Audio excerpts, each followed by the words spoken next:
Abra sua Bíblia, João, no capítulo 4, versos de 31 a 35. Antes de ler o texto, a minha esposa, pastor, sempre fala assim, ó, fala da roupa, explica a roupa, porque toda hora eu estou com uma roupa esquisita. Não sou o Bin Laden. Depois que o Bin Laden lá aconteceu o que aconteceu, onde eu chego, e o Bin Laden escapou e veio se esconder aqui em Campo Grande, no Parque São Basílio. Não, não sou o Bin Laden.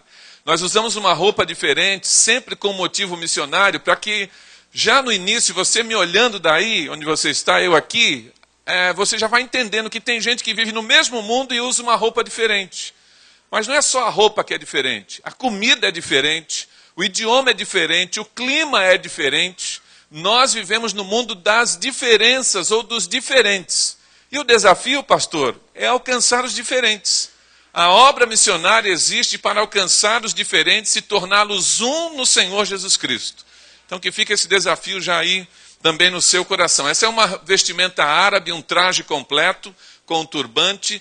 E é uma vestimenta usada pelos árabes que são muçulmanos, ou mesmo aqueles que são católicos, ortodoxos ou são evangélicos. É um traje árabe.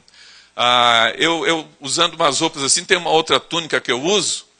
E aí quando cheguei numa igreja, no terceiro banco tinha um menino de 8 anos. Quando eu entrei com aquela túnica, aí ele cutucou a mãe, deu aquela cotovelada carinhosa. Mãe, ele é padre? Não sou padre. Numa outra igreja estava pregando, entrou um ex-muçulmano convertido. Ele chegou da porta e falou, que isso? Agora tem muçulmano pregando na igreja evangélica? Também não sou muçulmano. Mas é uma vestimenta já para lançar esse desafio missionário aí para vocês. João 4, 31 a 35. O texto diz, e entretanto os seus discípulos lhe rogaram dizendo, mestre, rabi, mestre, come.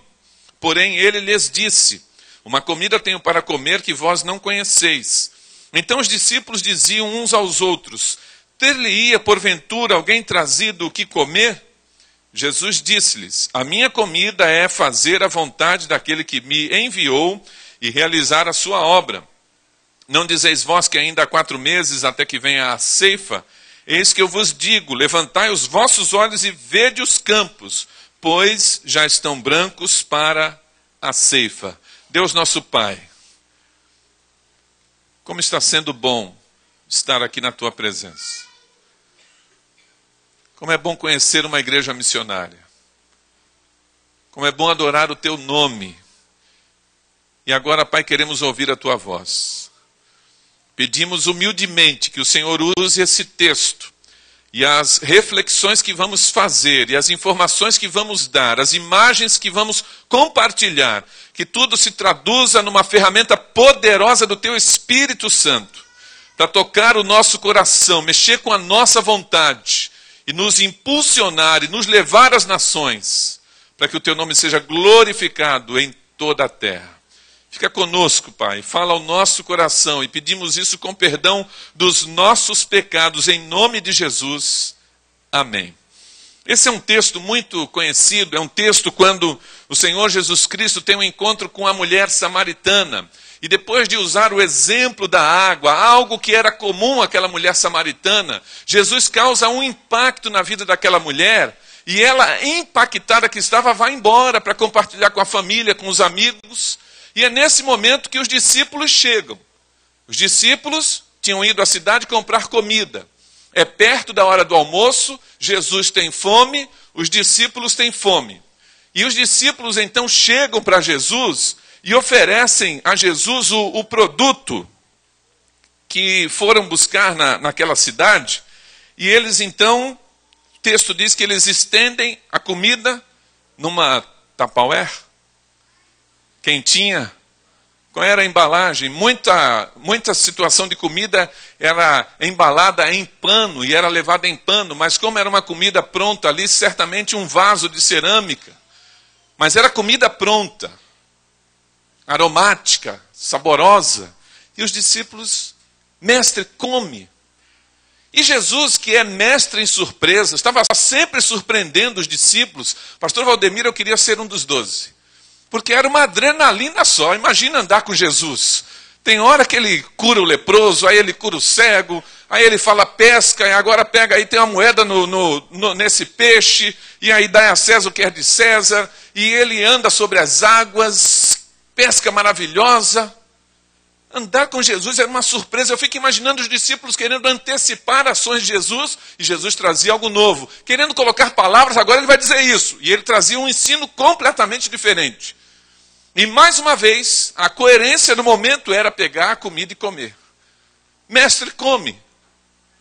E aí Jesus, surpreendentemente diz, a minha comida, eu tenho uma comida que vós não conheceis. Tem uma comida diferente que vocês não conhecem. Que comida era essa?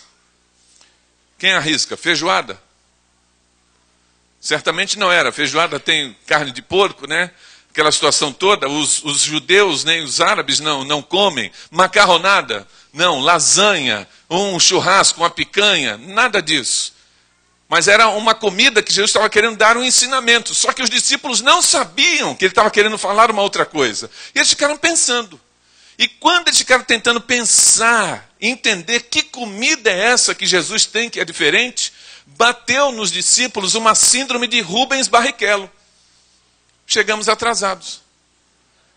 Chegamos depois, não somos pole position, porque eles disseram assim, será que alguém já trouxe comida? E a gente foi buscar e não chegamos? Desculpem pelo Barrichello, que ele até é esforçado, né? Mas já ficou uma marcazinha e tal que... E aí alguém chegou na frente e já trouxe comida, acho que ele já comeu.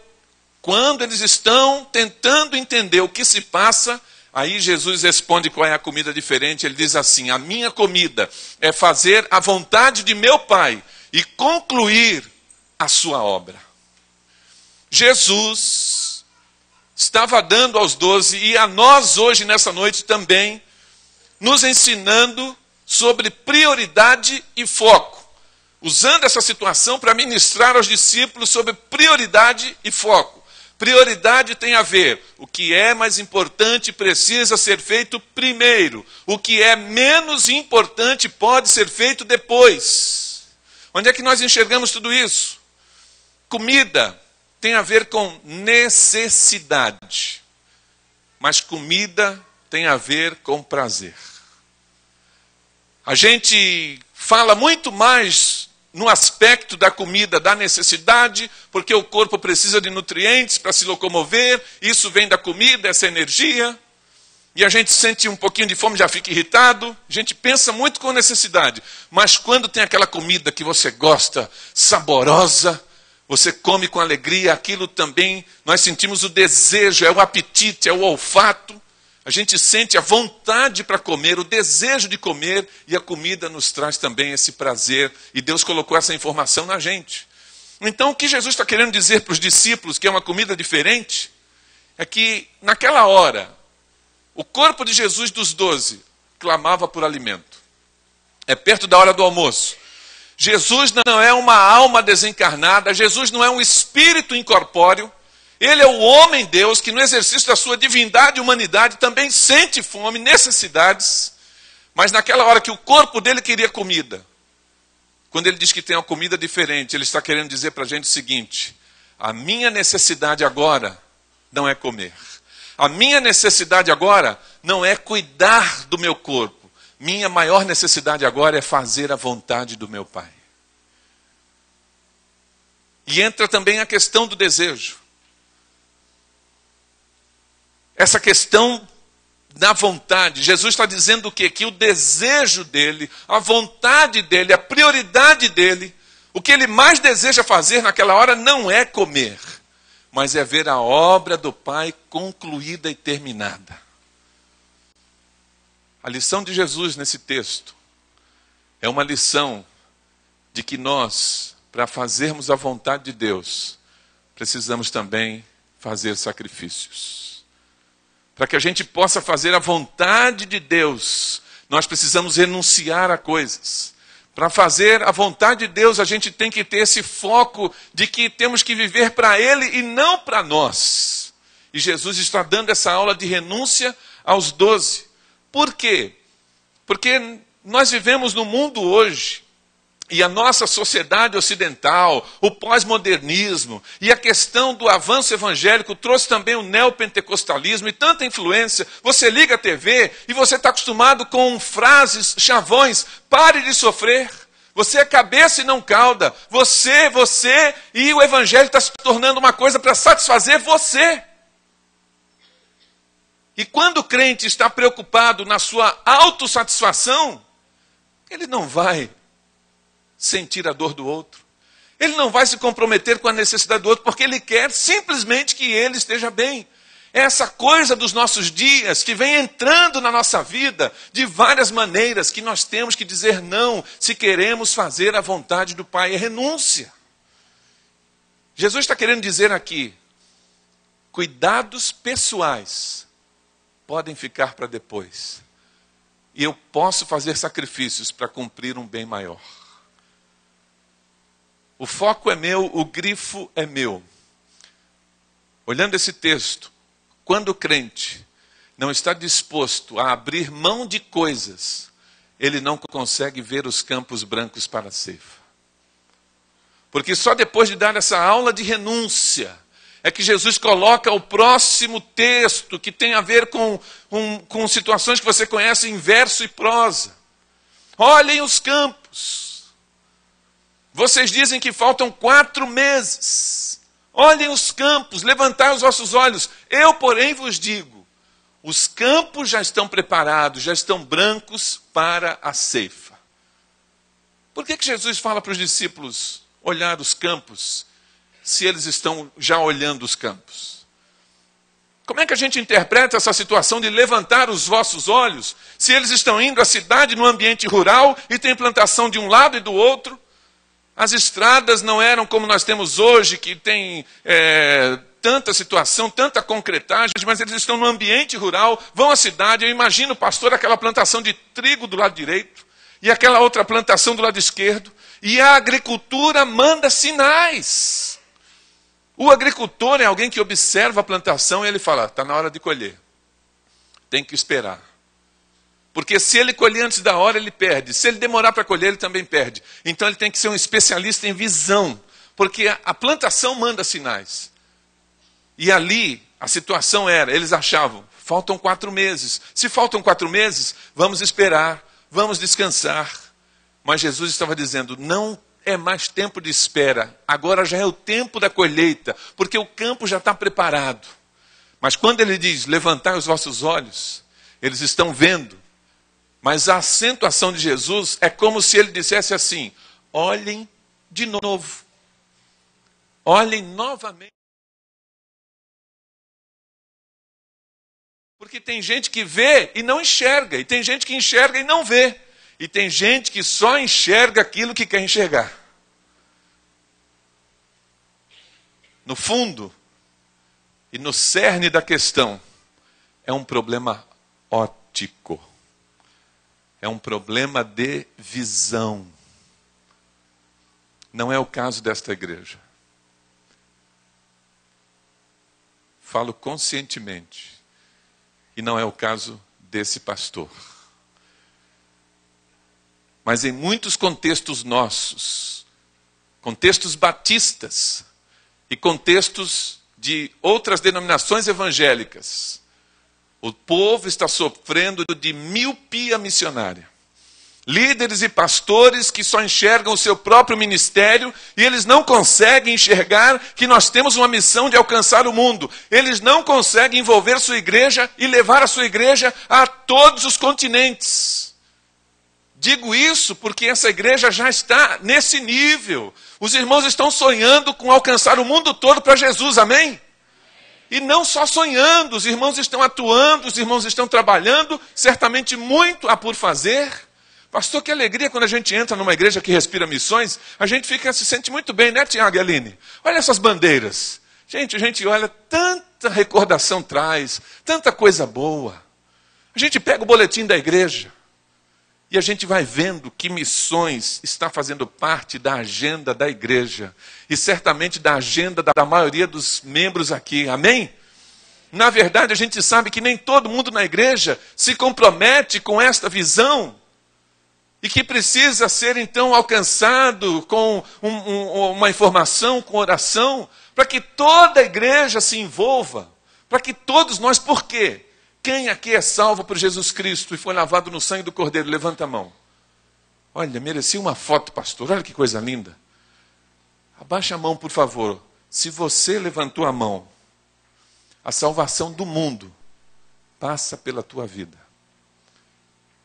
Não diga, você não tem direito de dizer não é comigo, eu não tenho nada a ver, isso é com o irmão Eduardo, isso é lá com o conselho missionário, com os missionários. A salvação dos perdidos em todo o mundo passa pela tua vida. E eu falo com todo amor e carinho. Você vai ser cobrado disso quando chegar no céu. Deus vai perguntar, o que você fez com a visão missionária? Eu precisava de você orando pelo Nepal. Eu precisava de você apoiando o trabalho no Iraque, ajudando a sustentar a construção lá no Iraque. Eu chamei você para deixar o Brasil e ir para um outro lugar, e você não me obedeceu. Vários são os compromissos e as tarefas. Então, dessa maneira, passa pela tua vida. A salvação dos perdidos passa pelos teus olhos. Até onde você alcança? Você enxerga até onde? Campo Grande. Pastor, a minha missão é Campo Grande. Está desfocado. Porque é Jerusalém, Judéia, Samaria, confins da terra. Amém? Ao mesmo tempo. Entrega folheto, dá uma Bíblia de presente, dá um bom testemunho acima de tudo, prega até para a sogra. Ninguém disse amém, pastor? Vocês não vão pregar para a sogra? Gente, tem que pregar para a sogra também vai para o céu. Sabiam disso? Eu estava pregando numa igreja, aí fui falar nesse negócio de pregar para todo mundo e até pregar para a sogra. Um irmão levantou e falou, pastor, pera aí, pastor. Sogra vai para o céu? Falei, vai. Aí quando eu disse que a sogra também ia para o céu, ele falou assim, mas pastor, sogra no céu, o céu ainda é céu? Falei, porque sogra no céu é sogra transformada. Só que lá no céu também o genro é transformado, amém? A nora é uma santa. No céu todo mundo perfeito, aqui nem tanto. Mas lá todos nós seremos perfeitos. Temos que pregar para todo mundo. Mas se a sua visão for só aonde a sua vista alcança e for só Campo Grande, você está desfocado. Deus quer que você palpite, que o seu coração acelere. Quando você estiver vendo o noticiário, homem-bomba, carro explodiu no Iraque, 70 mortos, você não muda de canal para ver uma outra diversão, mas você é capaz de lançar uma oração flecha, ou mesmo parar, ajoelhar, chamar a esposa, vamos orar pelo Iraque, porque tem a ver com você. Nós vamos nos tornando insensíveis, e a gente tem tanta coisa para fazer, mas nós precisamos colocar na pauta das nossas atividades, ganhar o mundo para o Senhor Jesus Cristo. Alcançar o mundo para o Senhor Jesus Cristo. Amanhã de manhã, quando você acordar, a minha oração é que você acorde e fale, temos que alcançar o mundo para o Senhor Jesus Cristo. E aí você fica assim, né? O que eu tenho que fazer hoje e tal? Aí você já começa orando e tal, e vai vendo as possibilidades, mas você preocupado. Minha oração, pastor Valdemir, é que alguns aqui, não sei se todos, quando olharem o noticiário internacional, a partir de hoje, olhem de maneira diferente, orando, e clamando, e pensando. Porque é um problema de visão. E Jesus Cristo está dizendo, os campos já estão brancos para a ceifa. Eu cresci num lar cristão. E crescendo num lar cristão, eu ouvia falar da grande colheita. Na minha época de adolescente, querido mestre, a grande colheita a gente achava escatológica. A grande colheita futurística, lá no final dos tempos, a grande colheita. A grande colheita já está entre nós. Dá um sorriso. O povo não sorri, pastor? Fica contente. Eu estou pedindo a Deus que você saia desse culto contente com o nosso Deus. Alegre, falando assim, Senhor, conta comigo. Porque a grande colheita já não é mais no futuro, ela já está em andamento. Nós não temos como fugir de uma realidade. É um momento novo que está acontecendo no mundo. Deus está mexendo no cenário. Ele está mexendo as peças nesse tabuleiro. A volta de Jesus está próxima. Não é para desespero de ninguém aqui. Simplesmente os sinais estão aí. E é um privilégio nosso ser crente no tempo de hoje, aqui no Brasil, com a responsabilidade que temos diante do mundo. Bom, Eduardo, que dia é hoje? 6 de novembro de que ano, irmão? 2011. O irmão me ajudou. Hoje, 6 de novembro de 2011, lá na China, 27 mil pessoas se converteram. E a igreja não fica contente. Eles estão processando, né? Eles estão imaginando. Ou então eu disse uma notícia corriqueira. Eu falei 27. Eu falei 27 pessoas. Ah, pastor, 27 convertidos é coisa comum. Eu falei 270. Eu falei 2.700. 27 mil pessoas, só no dia de hoje, lá na China, se dobraram ao Rei dos Reis e Senhor dos Senhores. Amanhã, mais 27 mil. Pastor, quem é bom de conta? Quem é o escriba da igreja? Ih, sobrou para você de novo. Ó, hoje 27 mil, amanhã mais 27, faz a conta. 54, em 4 dias. 108. Em 4 dias, lá na China, 108 mil pessoas se convertem lá na China em 4 dias. Olha como é extraordinário o que Deus está fazendo, porque isso está acontecendo num país onde é proibido pregar. Lá é proibido pregar, é onde o evangelho mais cresce. A maior colheita de almas acontecendo num só dia, no nosso planeta, acontece dentro da China, num país que é proibido. Por quê? Que mesmo sendo proibido, é onde o evangelho mais cresce. Sabe por quê? O nosso Deus não precisa de autorização. Deus não tem que pedir autorização a governos humanos para manifestar a sua graça. A gente confunde em vários momentos que as leis humanas só podem legislar aqui, do outro lado só vale o sangue de Cristo e a palavra de Deus. Qualquer lei humana que interferir na eternidade, a gente está autorizado à desobediência civil. Dá um outro sorriso. Se o Lula já não é mais o presidente, né? Se um dos próximos presidentes baixar uma lei no Brasil, a partir de hoje, ninguém no Brasil pode ser evangélico.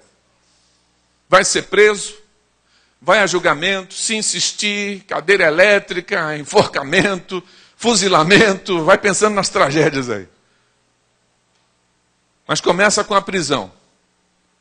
O que você vai fazer? Eu vou ser preso, vá me visitar. Qualquer lei humana que interferir na eternidade, a gente está autorizado à desobediência. Porque na minha Bíblia está escrito assim: do Senhor é a terra e a sua... O mundo... Por que o texto faz diferença entre terra e mundo? Porque quando fala do Senhor é a terra, está falando do planeta. Geografia, continentes, países. Do Senhor é a terra. O mundo, está falando, a palavrinha lá é cosmos. É a palavrinha da Septuaginta, que é o cosmos, ou seja, o universo. Deus não só é dono da terra, ele é dono das galáxias. Tudo ele sustenta na palma da sua mão. E o texto continua dizendo o quê? O mundo e os que nele habitam. Você não é de você mesmo. O chinês não é dele. O norte-coreano não é dele. O africano não é dele. O cubano não é dele. Todos nós somos propriedade de Deus. E ele já manifestou a sua ordem de salvação eterna. Na minha Bíblia está escrito: ide por todo mundo. Na sua está? Tá. Só que alguns acrescentam: ide por todo mundo só se receber o visto. Não tem.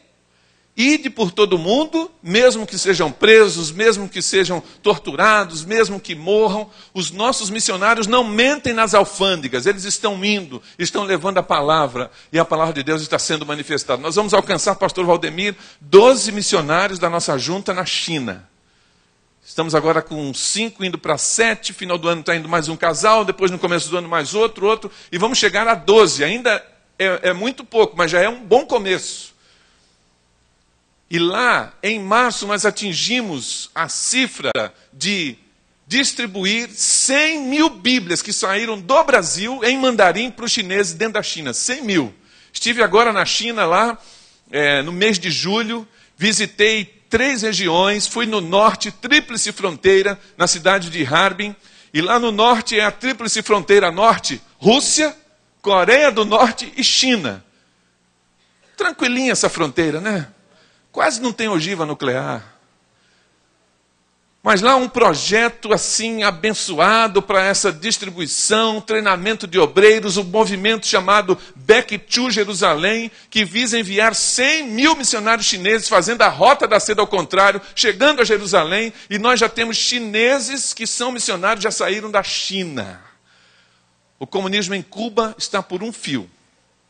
O Raul Castro está respeitando o irmão. E o comunismo na China está por 2 fios. Vai cair em nome de Jesus.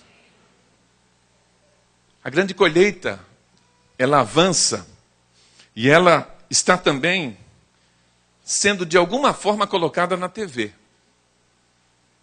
Diariamente, nos dias de hoje. Você já deve ter ouvido o termo Primavera Árabe. É o nome dado a esse movimento que está em todo o Oriente Médio e Norte da África, o clamor por democracia, por liberdade dos países árabes. Primavera Árabe é o nome desse movimento. Interessante que na minha primeira viagem ao Iraque, em 2007, passamos pela Jordânia.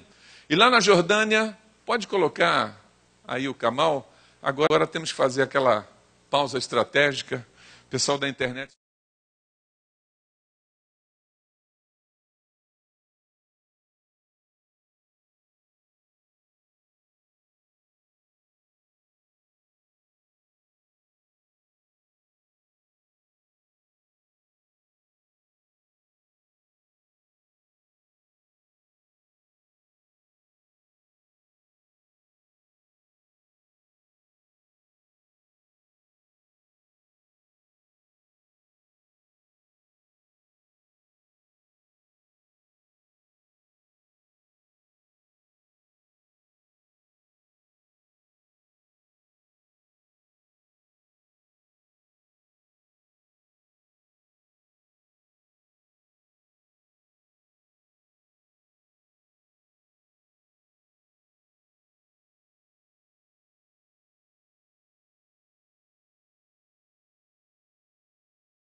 no walk. Keep walk. E essa propaganda agora, a Baía de Guanabara, e levanta um gigante de pedra, que você já viu. O gigante não está mais dormindo, o gigante acordou. Dá um sorriso, porque isso tem a ver com a visão missionária das nossas igrejas. As igrejas estão acordando de norte a sul do Brasil, os líderes estão sendo tocados por Deus, as pessoas estão se despertando. Só que eu tenho dito, Tiago e Aline, sabe o quê? Que o gigante, ele só acordou, mas ele está sonolento. Sabe quando você está ainda se espreguiçando, né, esfregando os olhos, o gigante levantou, mas ele está assim. E ele precisa entrar em movimento. E esse movimento, assim, vai acontecer quando igrejas, também com essa mesma visão dessa igreja, pastor, começarem a ter a visão que os irmãos têm para avançar com o evangelho no mundo todo, porque já está tudo preparado. É necessário somente o nosso compromisso. Eu estive no Iraque e foram 3 viagens até o Iraque. A última foi agora, terminando no dia 3 de outubro. E lá no Iraque, uma situação interessante que eu não tenho tempo de contar hoje. Eu estou tentando chegar num ponto para a gente fechar, mas eu espero voltar numa outra oportunidade. Quem sabe passar um domingo inteiro, pastor. Pregar de manhã, a gente faz o escolão, 3 horas de culto pela manhã, amém? Eu vou falar nesse culto somente 10% do que poderia compartilhar, não por minha causa, mas por causa dos missionários e da obra que está sendo feita. E aí fechar a noite também. Deus vai preparar um momento, mas lá no Iraque, o trabalho começado na década de 80, por um libanês brasileiro convertido, Khalil Samara, já veio aqui? Eu faço a agenda dele. Eu tenho a agenda do Khalil, vamos combinar para ele vir aqui. E o Khalil então começou a pregar lá no Iraque. Ele trabalhava na Engesa e na Avibras, que mandava carros de combate para armar o Saddam Hussein naquela guerra Irã-Iraque, alguns vão lembrar. E ele foi pregando e as conversões aumentando, e quando ele voltou para o Brasil, ele deixou dentro do Iraque 1.200 pessoas convertidas, porque um homem resolveu viver o evangelho como estilo de vida. Depois disso, Saddam Hussein preso, 3 meses depois eles foram ao Iraque, e lá viram os crentes, alguns tinham morrido por causa daquela primeira, o estouro da guerra, crentes também, consolando os irmãos, e uma vovó fala: pastor, eu quero me batizar. Aí o Khalil falou, 2003, falou: irmã, não tem jeito, Bagdá está destruída, não dá para fazer batismo. Mas pastor, presta atenção, eu me converti, pastor, e eu estou estudando a Bíblia. Sabe o que eu aprendi na Bíblia, pastor? Eu aprendi que Jesus mandou batizar, eu quero batizar. A vovó com 70 anos pôs o missionário na parede. Aí ele negou de novo. Irmã, a gente não encontra nem água em batizar para batizar hoje.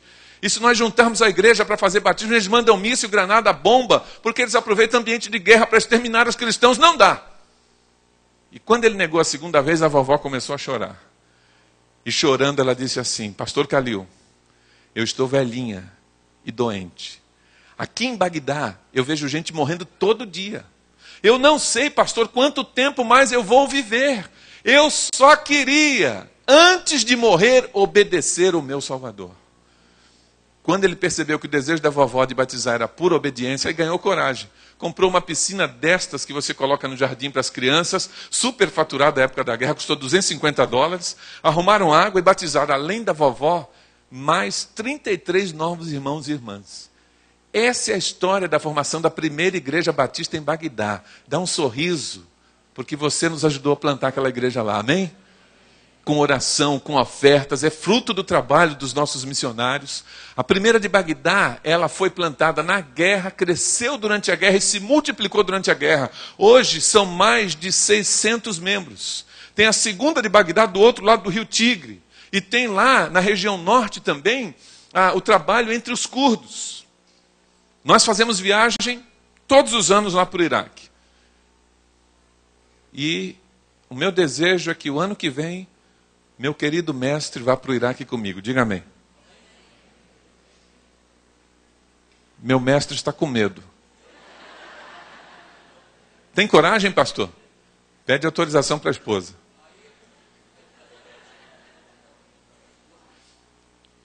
Nós podemos pensar, mas é um sacrifício em dobro para a irmã. É um sacrifício em dobro para a irmã, até por conta da cultura, mas podemos pensar. Mas se ele estiver aqui sozinho, a irmã libera? Está liberado.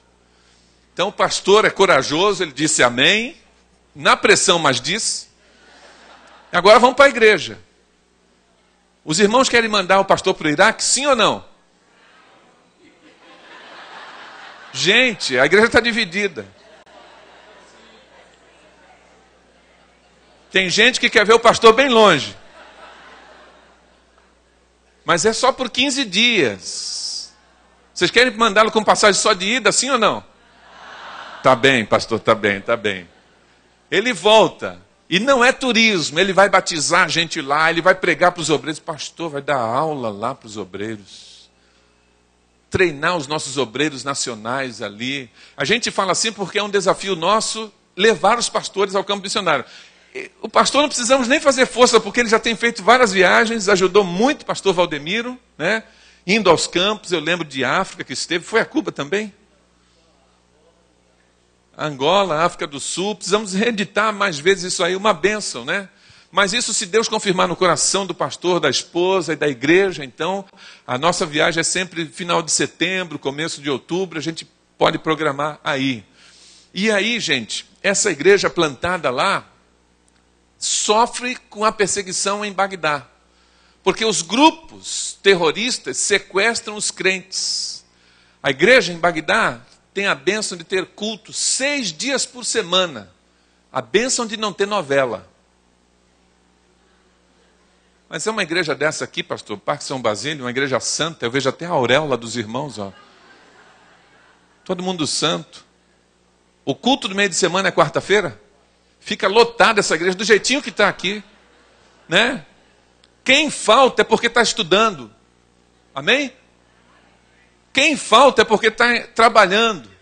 Ninguém dessa igreja fica em casa vendo a podridão da Rede Globo, viciado em novela. Se você assistiu o Big Brother Brasil, tem que sair dessa noite pedindo perdão a Deus. Não saia desse culto sem pedir perdão a Deus.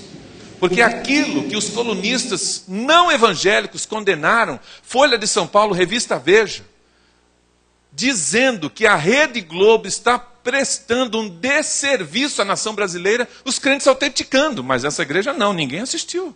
Mas por aí muitos crentes ficavam lá. E quando eu falava, porque eu peguei pesado, chegava na porta, pastor, o senhor está muito pegando pesado com o Big Brother, eu só quero ver o paredão.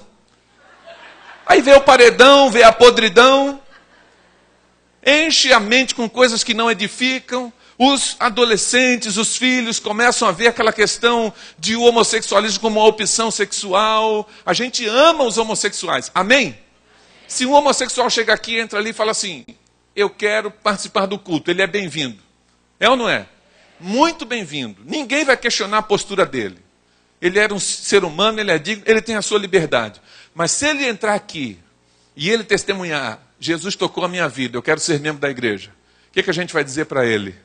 A gente vai dizer, meu amigo, se você quer ser membro da igreja e Deus está fazendo uma obra na tua vida, agora você precisa pautar a tua vida por esse livro. Dá um sorriso, diga amém. Porque não é o pastor, não é a disciplina da igreja, é a palavra de Deus que orienta. E se ele então pautar a vida dele por aqui, ele pode se tornar membro. Dilson, você está pegando pesado, você vai ser preso, vá me visitar e leve chocolate. Nós não vamos nos dobrar a Baal. Hoje está muito fácil ser evangélico no Brasil. Eu não chamo Gretchen de irmã. Está muito banalização. Então nós precisamos ter postura. E eu entendo que essa igreja tem essa postura. Amém? Culto de quarta lotado. Ninguém vai ficar em casa. Amém? Ficar em casa, Deus vai mandar um raio queimar sua TV. Vamos orar. Queima ele, Senhor. Queima ele ou queima a TV? A gente não vai orar para queimar. A gente vai orar para amadurecer. E priorizar aquilo que é importante realmente para a vida. O Iraque, nós precisávamos, por causa dessa ameaça, tirar os crentes ali. Pode colocar aquela imagem, viagem ao Iraque. O meu tempo já foi embora, né? Já vi que viagem ao Iraque, 2010, e nós precisávamos de um terreno para abrigar os desabrigados na região norte do Kurdistão, uma região... Pode segurar nessa imagem, talvez agora tenha que escurecer um pouquinho essa... Talvez esse refletor aqui é o principal. Aí, e aí, precisamos de um terreno precisávamos montar um projeto social esportivo, começamos a levantar recursos, pastor, e o pastor Calil foi lá no Iraque para dar entrada no terreno. Agora pode, você já viu ali, acende um pouquinho mais a luz. Quando ele chegou lá, os irmãos disseram assim: pastor, se vai comprar o terreno, se vai dar entrada no terreno, tem que pedir autorização no governo. No Iraque, ninguém negocia a compra do imóvel com o proprietário. Primeiro vai no governo, autorização. O governo autorizou, vai no proprietário. E aí ele foi na repartição, chegou lá, eu sou brasileiro, o cara já olhou para ele. Trabalho com uma ONG do Brasil, eu quero comprar um terreno aqui, a gente vai montar uma ONG e tal. O agente do governo falou: o senhor é brasileiro? Ele falou: sou. O senhor fala brasileiro?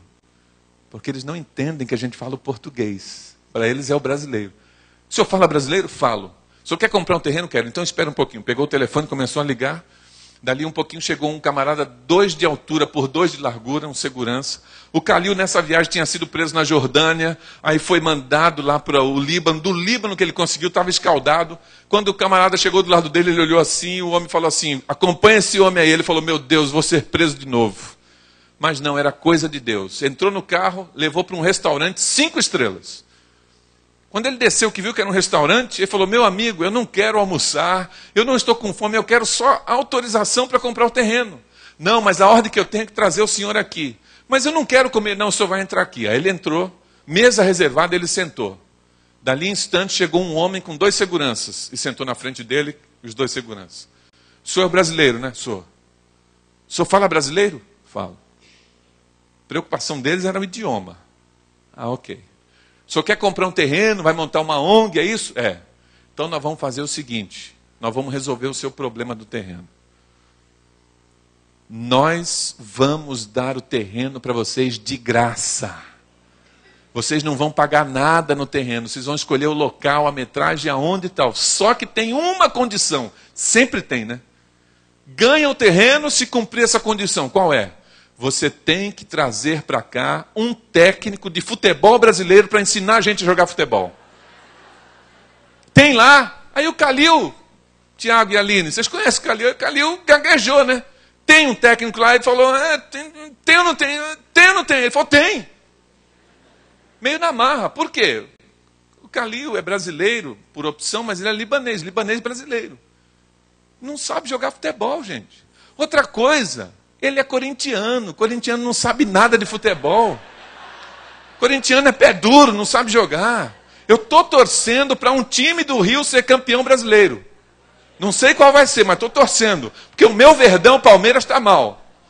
Mas vamos deixar de lado esse negócio de Flamengo, Fluminense, Vasco, Botafogo, Palmeiras, Corinthians. Nós somos do time mais que vencedor, do time de Jesus, amém? Essas coisas são menores, mas a gente tem uma preferência. E aí, o Calil então confiava em quem?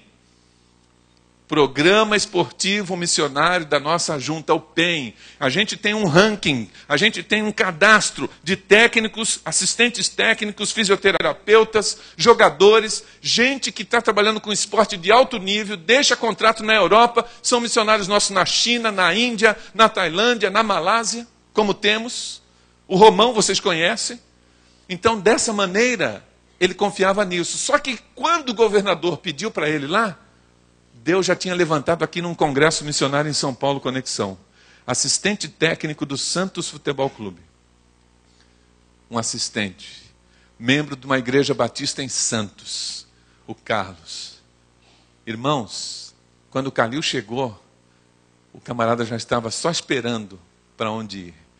Ele tinha oportunidade, convite para eliminatórias da Copa pelo Togo, eliminatória da África do Sul, e um time da 2ª divisão da França. Deus tocou ele no congresso, acabou o culto, ele falou assim: pastor Adilson, eu tenho Togo e tenho França, mas se tiver alguma coisa em missões, eu largo tudo e vou fazer missões. Pegamos os dados dele, os contatos, nós vamos orar e Deus vai abrir uma porta. E aí quando chegou esse pedido, ele já estava preparado. Eu pergunto para você, você chama Deus de proativo? Sim ou não? Você chama Deus de proativo? Chamar Deus de proativo é diminuir Deus. Proatividade é uma qualidade para a gente não se perder. Deus não se perde. É para a gente não se enrolar. Deus não se enrola. Deus não é proativo, porque Ele tem todo o controle. Deus não é proativo, Deus é soberano. E dessa forma Ele já tem tudo preparado. Pastor Valdemir, a gente só tem que se encaixar no plano dEle. A gente só se encaixa naquilo que Ele está fazendo. A missão de salvar o mundo é compartilhada conosco, mas é a missio Dei, é a missão de Deus. A gente vai se encaixando no plano dEle. Esse técnico foi, eu tenho isso tudo documentado aí, não dá tempo de mostrar, assinou contrato, montou o time só perdia, ganhou 7 partidas direto, classificou para a Copa da Ásia. Agora no dia 28 de setembro, eu estava no estádio do Rock, vendo o time que ele montou, jogando com o time da Jordânia na Copa da Ásia. Nós cumprimos a nossa parte do acordo, e eles não deram terreno. Eles não cumpriram o acordo. Enrolaram 3 anos, nossa documentação sumiu. Quando nós chegamos lá em 2010, era o ultimato que a gente ia dar. Pode seguir nas imagens? Vamos passar bem rapidinho. São imagens da viagem. Pode seguir, um time que eu gosto. Pode seguir, vamos passar. Aqui, segura nessa imagem. Dá uma escurecida um pouquinho, depois clareia, por favor. Esse homem foi o primeiro que ofereceu o terreno mediante o técnico. Esse é o vice-governador do Kurdistão, Mr. Gordi. Ele é o vice-governador. Quando nós chegamos no ano passado, pastor Valdemir, no gabinete dele, a primeira coisa que ele fez depois da saudação foi pedir perdão. Quero pedir perdão aos brasileiros. Vocês mandaram o técnico, a gente não deu o terreno. Estou envergonhado, mas nós vamos resolver isso. Quantos dias aqui? Nós falamos 2 dias na cidade. Ele falou, quero ver se o governador atende vocês amanhã. No dia seguinte, o governador Tamar nos recebeu a 1h da tarde. Essa foto foi tirada depois do encontro com o governador. E lá, o governador, pode acender a luz um pouquinho? O governador reafirmou então a disposição de dar o terreno. Chegamos, foi uma viagem interessante, tantas coisas aconteceram ali, não dá tempo de contar, mas aí quando chegou em dezembro, eles mandaram a notícia, o comunicado. Já temos 3 opções do terreno. Quem vai escolher? Mandamos o Nasser, nosso missionário brasileiro que está lá na região. O Nasser foi escolher o terreno.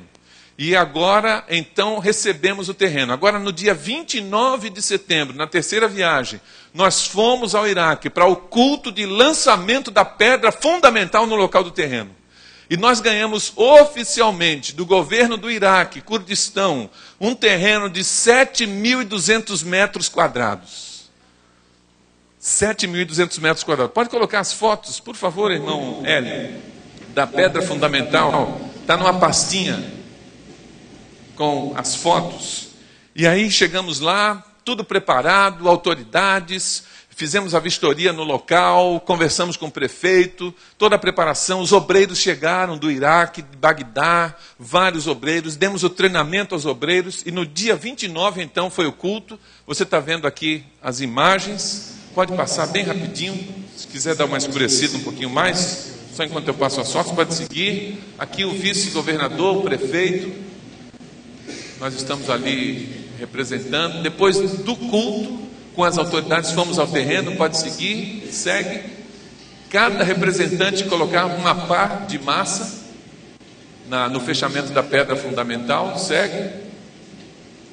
Pode seguir. Pode seguir. Segura nessa um pouquinho. Aqui dentro, nós colocamos numa embalagem impermeável cópia do acordo, do contrato, escritura, tudo direitinho. E o governador falou assim: temos que colocar dinheiro, porque esse projeto vai ser sustentado pelo Brasil e pelo Iraque. Então, para simbolizar o sustento do projeto, vamos colocar dinheiro dos 2 países. Aí ele puxou uma nota do Iraque e colocou lá. Eu morri com vintão. Aquela notinha amarela que estava lá, era a que tinha, né? Então foi colocado lá, simbolizando que esse projeto vai ser sustentado pelos brasileiros. Agora, quais brasileiros? Governo Federal, Itamaraty, ONU, Unicef. Quem vai sustentar esse projeto? As igrejas batistas por todo o Brasil. E nós estamos orando e pedindo a Deus que essa igreja também se envolva, pastor. E quem sabe o pastor, o irmão Eduardo, eles vão mover a igreja tem aquela visão do compromisso anual, quem sabe contemplar esse projeto também, porque nós precisamos, ganhamos o terreno, agora precisamos dos recursos para construir esse terreno para a honra e glória do nosso Deus. Amém? O que vai ter no terreno? Acenda a luz um pouquinho.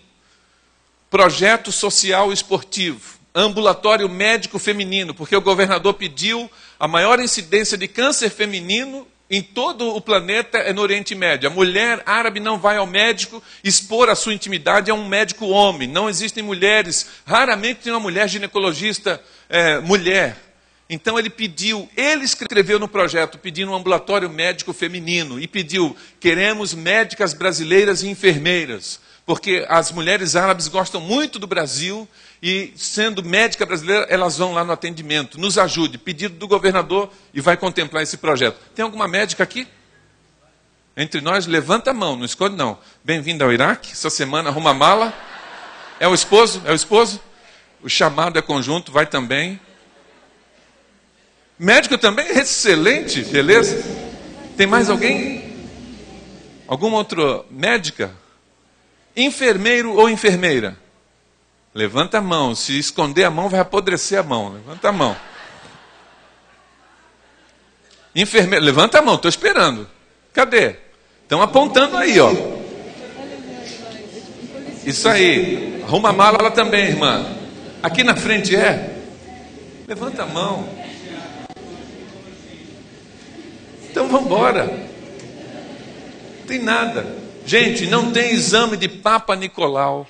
Não tem mastologista, e a mulher esconde porque é uma vergonha. Quando ela manifesta a doença que não tem mais, que ela fala, olha, preciso de ajuda, já é um estágio avançado, e esse é um projeto que vai abençoar. E vai ter um seminário teológico, e vai ter uma escola de ensino normal.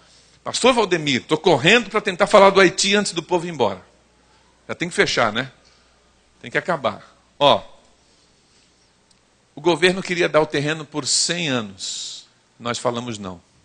Queremos ad eternum, ad infinitum. Porque eu quero que Jesus sabe, vão no culto e tudo. Porque nós estamos pensando que Jesus vai voltar logo, amém? Mas se por acaso não voltar, daqui a 100 anos aí tem que devolver? Não. Então nós só aceitamos se for, eles deram terreno perpetuamente para a gente, amém? Depois, autorização para funcionamento, porque não é só o terreno. Aí depois não pode funcionar, eles deram autorização. Além do ambulatório médico, da escola e do seminário, a igreja vai funcionar no espaço do terreno. Temos autorização para funcionamento da igreja também. E ele disse assim, não é só para essa cidade. Se vocês tiverem os recursos, em todo o estado do Kurdistão, vocês podem fazer outros projetos desses. Então, o campo está branco para a ceifa lá, e nós precisamos que você se comprometa com oração para a gente seguir lá. Deixa eu ir rapidinho, 10 minutinhos, você aguenta para falar do Haiti? Sim ou não? Bem? Você não vai perder nada não, tá? Coloca a imagem do Haiti, por favor. Nós estivemos no Haiti 2 vezes. Julho do ano passado e janeiro desse ano. Janeiro completava 1 ano do terremoto. Eu nunca vi comemorar terremoto. E eles diziam lá, aniversário do terremoto. Nunca vi isso. Mas era o momento quando tinha um feriado nacional para relembrar. E nós fomos com um grupo para lá para dar início à construção dos templos que desabaram. O Haiti está ensinando para a gente o seguinte: o terremoto nem sempre é negativo. Eu não sou geólogo. Mas se não acontecessem alguns terremotos, o planeta já tinha se desfeito. Porque lá dentro, a Terra está se ajustando. A gente sofre na superfície, mas aquele é um ajuste do planeta para permanecer. Alguns terremotos na Bíblia foi para abençoar o povo. Jesus ressuscitou, houve um terremoto, gente ressuscitou. Paulo e Silas na prisão, teve um terremoto, libertação. Às vezes o terremoto é para ajustar e para dar um recomeço. E esse é o exemplo do Haiti, que nós estamos vendo lá, que é uma oportunidade de reconstrução. Perdemos 6 templos, os pastores, 11 pastores autóctones perderam as suas casas. Tínhamos 11 antes do terremoto, hoje já são 28, cresceu. Pastor, 25% da população antes do terremoto evangélicos, hoje 40%. O povo está acordando, está indo para as igrejas. E aí, quando nós chegamos em janeiro, descobrimos que a Força de Paz brasileira, que compõe a ONU, tem feito um excelente trabalho. Temos algumas imagens aí, pode seguir. Essa igreja perdeu o templo, esse pastor ganhou o terreno, já tem autorização, agora vai ser construído o templo dele. O filho dele a gente trouxe, está no seminário em BH, em Belo Horizonte, estudando teologia, um investimento também no futuro. Pode seguir. Aqui o pastor Heber Silva, uma igreja que desabou, lá onde ele se reúne, pode seguir. E aqui, gente, é uma imagem, segura nessa imagem. Essa é a imagem do primeiro templo que desabou e que a gente está reconstruindo. A gente está inaugurando 2 templos já que desabaram, já estão sendo inaugurados. Essa imagem foi de janeiro. E eu quero deixar bem claro para você: eu não cavei este buraco. Entendeu? Eu não cavei, eu só entrei para tirar foto. Para documentar, não estou nem suado. Próxima foto eu estou até sorrindo, ó. Só para documentar, para mostrar para você, porque eles estão reconstruindo. Pode seguir. Olha a altura do alicerce. Pode seguir. E aqui você tem algumas imagens. Pode passar, pastor Heber. Ok. E com respeito aos templos, temos uma campanha também que a igreja pode se movimentar aí e nos ajudar também com esses recursos. E uma caravana médica em janeiro. Os médicos podem ir dar um tempo de férias em janeiro, 10 dias, 15 dias agora no Haiti, uma caravana específica para cuidar dos enfermos ali. E essa é uma imagem de um orfanato que é sustentado pelos militares brasileiros. A próxima imagem. Os militares da Força de Paz, Sargento de Abreu, Sargento Santos, Major Maimani, outras patentes, têm culto na base militar 4 dias por semana. O comandante hoje, porque é sazonal, muda. O comandante da missão de paz do Brasil no Haiti é nosso irmão evangélico. Deus mandou para lá. Nessa época, eles estavam ajudando esse pastor. Esse pastor é haitiano. A igreja caiu, eles deram essa tenda. Dá para ver aqui? E aí, ele tem um orfanato. Voltando àquela imagem, volta uma imagem. Esse pastor cuida desse orfanato, dessas crianças. A Força de Paz mantém esse orfanato. Os militares evangélicos. O nome aqui de cada militar com a sua patente. Todo mundo que ajuda o orfanato é colocado aqui. Até aqui nos ajudou o Senhor. E aqui está o comandante fulano de tal, sargento tal, tenente tal, cabo tal, soldado tal. E eles mantêm esse orfanato com doações. Quando for começar a ajudar, existe o comércio da miséria. Acende um pouquinho a luz, por favor. Homens inescrupulosos fazem contato com uma ONG estrangeira para levar recursos. 2 dias antes da ONG chegar, eles pegam as crianças na rua. São 100 mil crianças órfãs. 300 mil mortos, 100 mil crianças órfãs. E eles pegam as crianças e dizem assim: vem comigo que tem comida. As crianças vão porque estão com fome.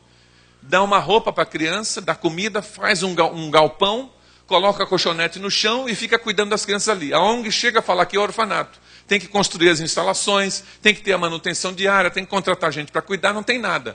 A ONG olha, chora, tira foto, dá o dinheiro, vai embora. 2 dias depois que a ONG vai embora, esse líder pega as crianças, solta na rua e põe dinheiro no bolso. E vai procurar uma outra ONG, Comércio da Miséria. Os militares, sabendo disso, disseram: vamos escanear a vida desse pastor, vamos ver se ele é sério. Fizeram então o levantamento, não tinha nada. E eles então, vamos começar a ajudar o orfanato pouquinho. E vamos fazer visitas surpresas. Fizeram várias visitas surpresas para ver se as crianças estavam sendo cuidadas. E aí, o sargento de Abreu, próxima foto. Mais uma. O sargento de Abreu me disse que o momento principal que deu segurança, que ele ficou mais contente, foi quando eles chegaram lá com a patrulha às 2 horas da manhã. Dispositivo silencioso na viatura, faróis desligados, tudo breu que não tem luz elétrica no Haiti, bateu na porta do orfanato, não pediu autorização para entrar. Quando abriu, eles entraram e foram vasculhando tudo. E ele disse assim: pastor, foi a maior alegria, porque as crianças estavam dormindo, vestidas, alimentadas e tinha gente cuidando. E eles descobriram que esse povo é um povo sério. Tem um vídeo, irmão, do orfanato, que eu vou terminar com esse vídeo, para que você entenda algumas coisas aí. Pode soltar o vídeo orfanato e diminuir um pouquinho a luz? Fizemos a visita no sábado, era o dia da viagem. Dá uma pausazinha, dá um clique na pausa. Quando nós chegamos lá, gente, era como se as crianças estivessem vendo os anjos quando viram os soldados. A referência de cuidado, de paternidade para essas crianças são os soldados. Aqui é fila para o abraço. Aqui é fila para o colo. Tem briga para abraçar, para ir no colo dos soldados ali, porque é a referência, quem está cuidando deles. Essas crianças estão cantando em português, mas elas não falam português. O idioma é o crioulo. O crioulo é o mix. O dialeto africano do escravo chegou na colônia, começou a ouvir o patrão, e ele juntou o idioma do patrão com o dialeto que ele trouxe. Então tem o crioulo francês do Haiti, das colônias em África, tem o crioulo do Cabo Verde, da Bissau, e essas crianças estão cantando em português com o mínimo de sotaque. E elas estão cantando uma música de um cantor evangélico brasileiro que você conhece muito bem. Dá uma olhada, pode soltar.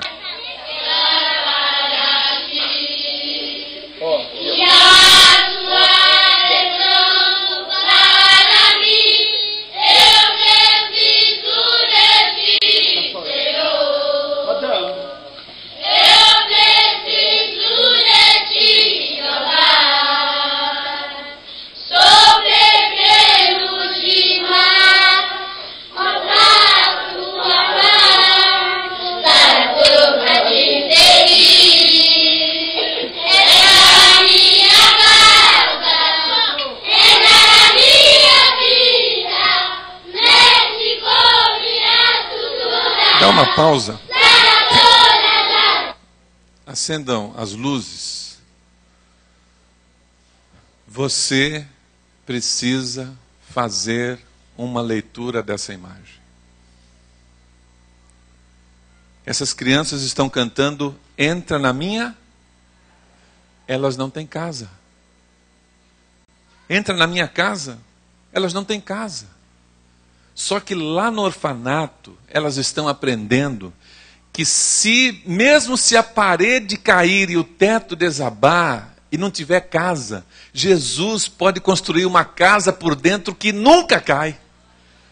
Elas estão aprendendo que quando faltar pai e mãe, Deus pode prover outros pais e outras mães. O cuidado de Deus não falta.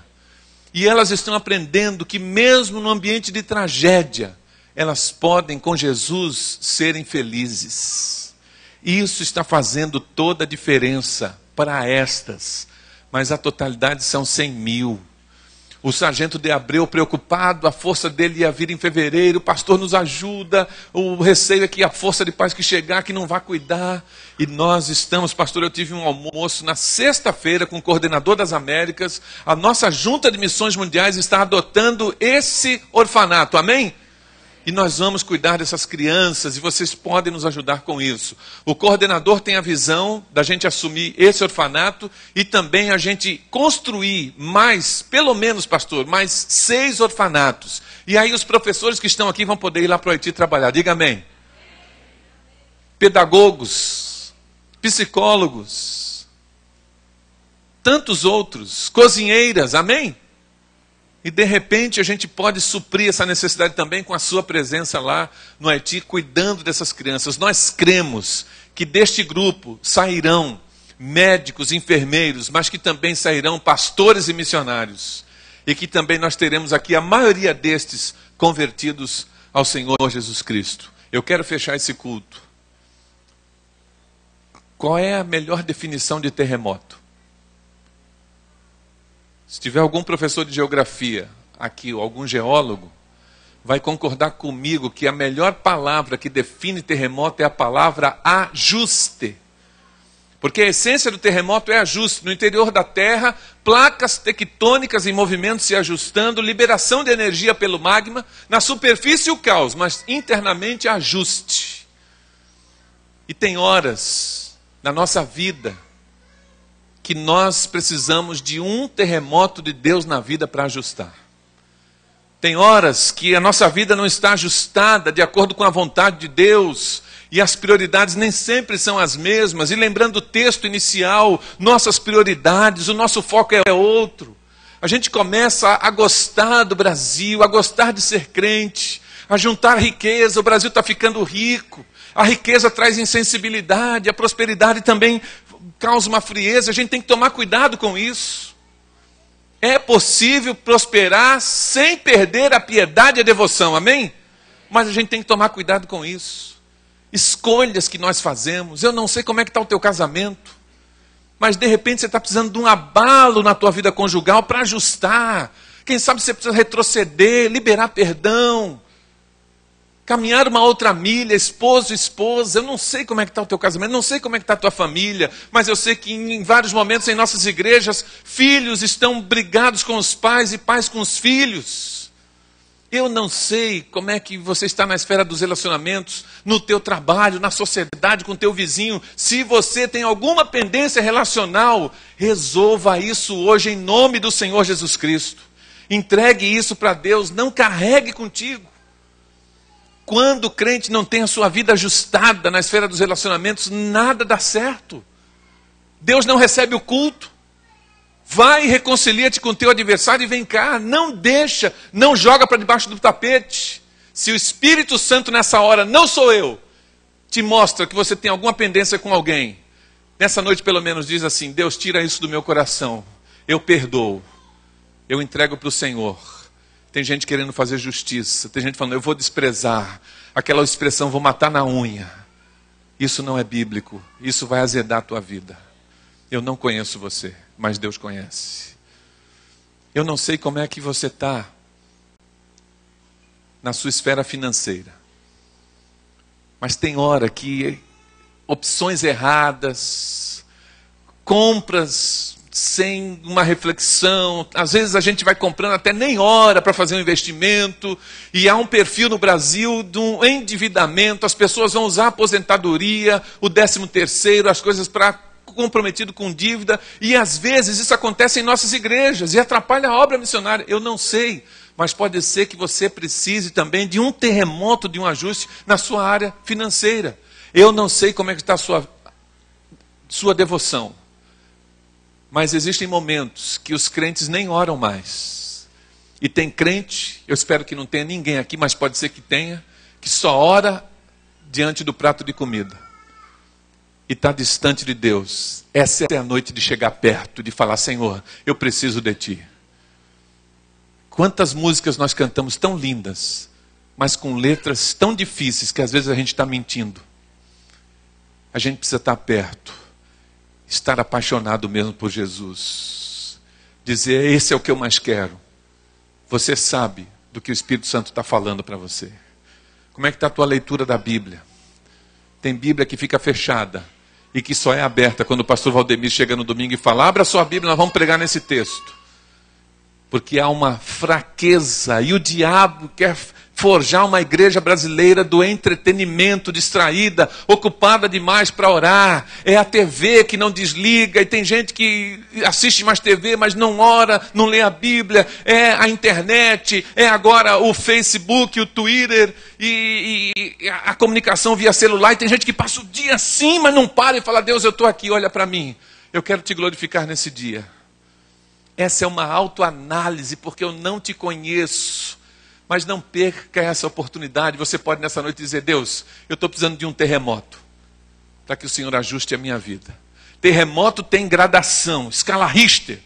Acima de 8 é o caos. Às vezes ele é imperceptível. Pode ser que você precise de um pequeno ajuste. Mas pode ser que alguém aqui precisa dizer, Senhor, faz tudo novo, põe abaixo.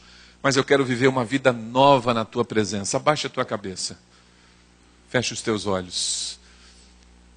Se a palavra falou contigo, se de alguma maneira você nessa noite reconhece que precisa melhorar, que você pode fazer mais, você pode ser um crente melhor, um esposo melhor, um pai melhor, um filho melhor, um funcionário melhor, se você sente que pode viver aqui para a glória de Deus e também ser mais usado para ganhar o mundo para Jesus, se você tem esse desejo, você pode nessa noite dizer: Deus, eu estou precisando ajustar algumas coisas para poder render mais para a tua honra e para a tua glória. Senhor, eu estou precisando de um pequeno terremoto, de uma mexida do Senhor. Por isso eu estou aqui, eu estou à tua disposição. Alguém nessa noite que quer pedir isso ao Senhor, levante a sua mão. Aí onde você está dizendo: Deus, molda a minha vida, ajusta a minha vida, levante sua mão. Deus abençoe, Deus abençoe, Deus abençoe. Mais alguém? Quando Deus move, não é para prejudicar ninguém. Talvez um terremoto na área da devoção. Talvez um terremoto para trazer um apetite pela palavra. Talvez um terremoto para trazer disciplina para a oração. Talvez um terremoto para ajustar a vida financeira, ou o casamento, ou os relacionamentos, ou o ministério que você tem na igreja. Eu não sei do que você precisa, mas Deus sabe do que você precisa. Se você quer pedir isso a Ele, levante a sua mão dizendo: Deus, eu estou aqui. Preciso que o Senhor me toque. Preciso que o Senhor mexa comigo. Deus abençoe, Deus abençoe. Há mais alguém? Deus abençoe, Deus abençoe. Glória a Deus, glória a Deus. Eu quero orar por você. Você pode sair do seu lugar e vir aqui? Muita gente levantou a mão. Se vem todo mundo para cá, a gente se ajunta aqui. Se alguns ficam no banco, não tem problema. Se está na galeria, eu espero, desce. Mas vem para cá se você levantou a mão dizendo: Deus, eu quero que o Senhor dê uma mexida, eu quero melhorar. Eu quero que o Senhor renove as minhas forças. Eu quero que o Senhor trabalhe nesta área da minha vida. Eu preciso ser um crente melhor. Então saia do seu lugar se você fez isso de maneira sincera. Deus está vendo. E coloque a sua vida diante de Deus aqui. Pode descer da galeria. Eu vou pedir que toda a igreja se coloque em pé nessa hora. Todos em pé. Se você não levantou a mão, quer vir para esse tempo de oração também, consagrando sua vida, sai do teu lugar e vem. Glória a Deus por isso. Louvado seja o Senhor. Glória a Deus. Pode chegar. Glória a Deus. Baixe a sua cabeça. Feche os seus olhos. Deus, estamos na tua presença. É muito bom quando a gente está na tua presença, porque diante do Senhor a gente não tem que disfarçar nada. Nós não precisamos esconder nada. Não precisamos criar um estereótipo ou uma máscara, porque tudo cai por terra na tua presença. E isso é muito bom, Pai, porque a gente só consegue andar contigo de maneira sincera. Olha, Pai, para esse grupo que está aqui colocado à frente, homens e mulheres, e olhando para eles, olhando o coração que é terreno que o Senhor pisa, que o Senhor atenda a expectativa, o desejo que eles estão trazendo. Nós estamos diante do Senhor dizendo: Deus, nós queremos melhorar. Nós queremos não a nossa glória, mas nós queremos a tua glória. Nós queremos não nos servir, mas queremos servir ao Senhor e às pessoas. Nós queremos, ó Pai, exaltar o Senhor. Nós queremos alcançar o mundo, mas nós queremos também alcançar a nossa família, a nossa cidade. Mas a gente não vai deixar de lado aqueles que estão distantes, que a nossa vista não alcança também. A gente vai trabalhar aqui e lá. Faz isso, Pai, ainda mais com essa igreja que já tem esta visão. Mas amplifica isso, Pai. Faça com que essa igreja dê um passo a mais na obra missionária. Que haja um nível maior de comprometimento. E que eles possam realizar ainda muito mais. Por isso, Pai, usa estas vidas aqui agora. Aqueles problemas que eles trazem no coração. Quer seja na família, nas finanças, nos relacionamentos, no trabalho, na igreja. Agora, Pai, nós colocamos no teu altar. E queremos descansar em Ti. A nossa parte, a gente está fazendo agora. A gente está confiando no Senhor. A gente está liberando perdão. A gente não quer vingança com ninguém. A gente quer, ó Pai, que o Senhor trate da gente e de outros que porventura têm alguma influência na tristeza de alguém aqui, no afastamento, ó Pai, na frieza. Por isso, Pai, cuida dos meus irmãos. Renova as forças agora. Se alguém aqui está enfermo, Pai, que receba a cura do Senhor. E que se alguém aqui está endividado, Pai, que ele receba a bênção do Senhor. E que ele aprenda, Pai, a ter saúde financeira. E que o Senhor dê um milagre, mas que também nós aprendamos com o Senhor a essa disciplina. Para que a nossa vida financeira glorifique ao Senhor e abençoe os perdidos. Toma conta, Pai Santo, dos meus irmãos de maneira integral. Usa esta igreja, Pai. Ó Deus, nós colocamos diante do Senhor pastor Valdemir, sua esposa e família. Obrigado, Pai, pela inspiração dele. Obrigado, Pai, pelo caráter dele. Obrigado pelo zelo dele. Obrigado pelo amor dele. Muita coisa ele nem sabe, mas como ele abençoou minha vida no seminário. E a vida de tantos. Cuida dele, Pai. Renova as suas forças. Dá uma visão, Pai, daquilo que o Senhor quer para o tempo presente e futuro desse ministério. Leva esta igreja para as nações. E que tudo aquilo quanto o Senhor tem para o avanço desta igreja, que não seja impedido por nada, nem pelo inimigo, nem pelas oposições, nem por falta de fé. Então enche o povo dessa igreja com fé, para o Pai alcançar e superar as montanhas, e fazer tudo aquilo que o Senhor já tem preparado para essa igreja nos próximos anos. Fica conosco, nós entregamos nossas vidas em Tuas santas mãos, em nome de Jesus, amém, amém. Dá um abraço aí em quem está do teu lado direito, do teu lado esquerdo, no auditório também, na galeria. Uma palavra de ânimo, que Deus abençoe, uma boa semana, e nós devolvemos a palavra ao pastor Valdemir.